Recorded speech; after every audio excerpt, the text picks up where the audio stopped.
Well, where to begin with that issue tonight? How about that apparent techno geek Stephen Harper, now organizing his own YouTube moments? Alan's in Ottawa, Chantel's in Montreal, and Andrew is here in Toronto. Let's start, actually, with the call for citizen videos made on behalf of the Prime Minister's own office. Here it is. Hello, Canada. Submit your questions for the Canadian Prime Minister Stephen Harper in his response to the speech from the throne and the recent budget.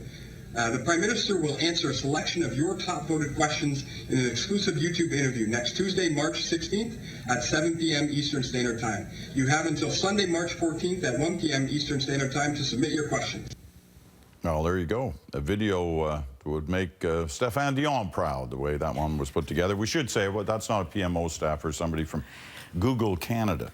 But what do we make of this and the Prime Minister's launch into the new era? A guy who's never been known for his technical abilities on this kind of stuff. Alan, why don't you start us on?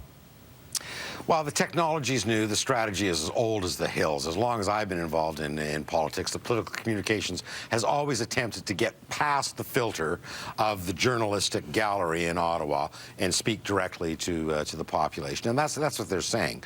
Now, this particular missive was accompanied by all kinds of rhetoric about how journalists, couldn't be trusted anyway, and this was the rationale for what they're doing. So while there's a certain amount of, kind of typical conservative paranoia around the selling of this, the substance of it is good. I mean, it's time that politics got into the 21st century, and it's time that we started using the digital media to bring the governed closer to those who are governed. Chantel?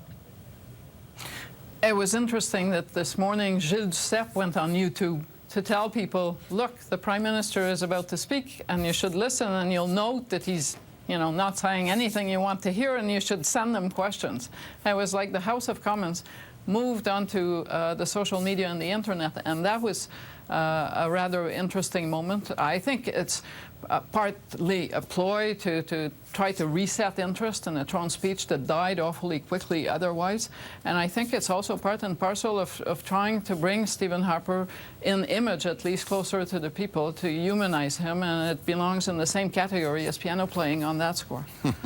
Andrew loves tweeting and Facebooking and all that stuff, so you must be all for this. Well, I think its benefits, chief benefits, that we're talking about it more than the event itself.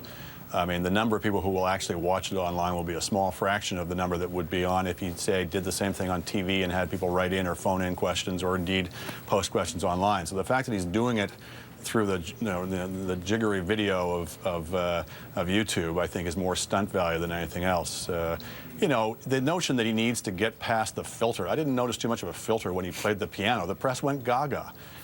So it's the notion that somehow there's this liberal media that's blocking him from getting his message out. Again, I think it's more the value is in saying that than the actual reality. Getting past the filter of the media, whether you believe that or not, I mean, what's going to have to happen here is you got to get past the filter of the special interest groups. As Terry reported earlier in the program, it's already being taken over by the marijuana lobby.